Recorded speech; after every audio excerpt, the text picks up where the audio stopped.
Hello guys, welcome back to channel. நம்ம channel பிடிச்சதுன்னா subscribe பண்ணிவிட்டு பாருங்கள்.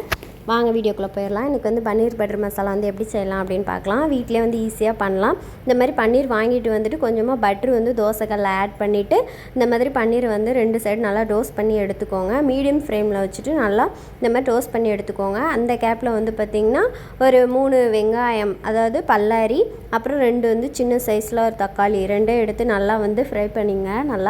நல்லா வதக்கிட்டே இருங்க.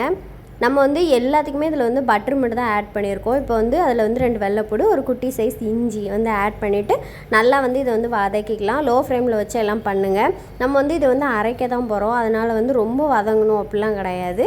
நல்லா அந்த மாதிரி லோ ஃப்ளேமில் வச்சாலே போதும். கொஞ்சம் நேரத்தில் எல்லாமே நல்லா ஒன்று போல் வதங்கிடும். அப்புறம் அது வந்து அதை வந்து அரைச்சி வச்சுக்கலாம்.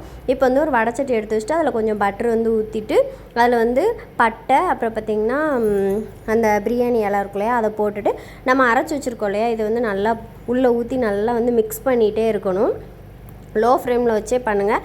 ஹை ஃப்ளேமில் வச்சிங்க அப்படின்னா சீக்கிரமாக வந்து கட்டியான மாதிரி ஆயிடும். அதனால் லோ ஃப்ளேமில் வச்சே பண்ணுங்கள்.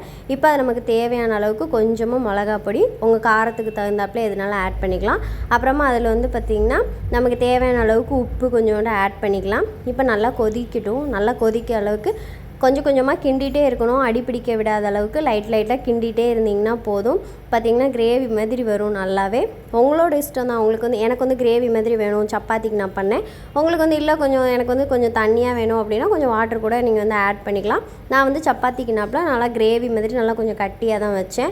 இப்போ வந்து இந்த ஸ்டேஜில் வந்து நம்ம என்ன பண்ணோம் அப்படின்னா நம்மக்கிட்ட வந்து சுகர் வந்து இதில் வந்து ஆட் பண்ணிக்கலாம். உங்ககிட்ட வந்து சுகர் வந்து லைட்டாக ஆட் பண்ணால் போதும். ஏன்னா அந்த டேஸ்ட்டுக்கு தான் நமக்கு வந்து இதில் வந்து தக்காளி வந்து ஆட் பண்ணியிருக்கோம் இல்லையா, அதனால வந்து இது புளிக்கிற மாதிரி இருக்கும். அதனால் வந்து லைட்டாக வந்து நம்ம வந்து இதில் வந்து சுகர் வந்து ஆட் பண்ணோம் அப்படின்னா அது கரெக்டாக இருக்கும். அதனால் நான் வந்து கொஞ்சம் சுகர் ஆட் பண்ணியிருக்கேன். உங்களுக்கு வந்து சுகர் ஆட் பண்ண வேண்டாம் அப்படின்னா நீங்கள் வந்து அதை ஸ்கிப் பண்ணிடலாம். இப்போ வந்து எல்லாமே சேர்ந்து பார்த்திங்கன்னா நல்லா சூப்பராக வரும்.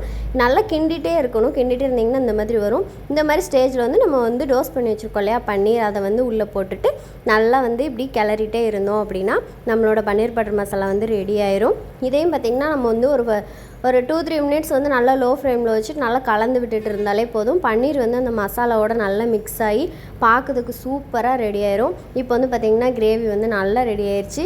டேஸ்ட் பண்ணி பார்த்தா ரொம்ப சூப்பராக இருக்குது. கண்டிப்பாக ட்ரை பண்ணி பாருங்கள், உங்களுக்கு கண்டிப்பாக பிடிக்கும். Thanks friends. அந்த சேனல் பிடிச்சிருந்துச்சு அப்படின்னா நம்ம சேனலை வந்து வாட்ச் பண்ணுங்கள், சப்ஸ்கிரைப் பண்ணுங்கள், அப்புறம் லைக் பண்ணி ஷேர் பண்ணி கமெண்ட் பண்ணுங்கள். மறக்காமல் நம்ம சேனலை வந்து சப்ஸ்கிரைப் பண்ணிக்கோங்க.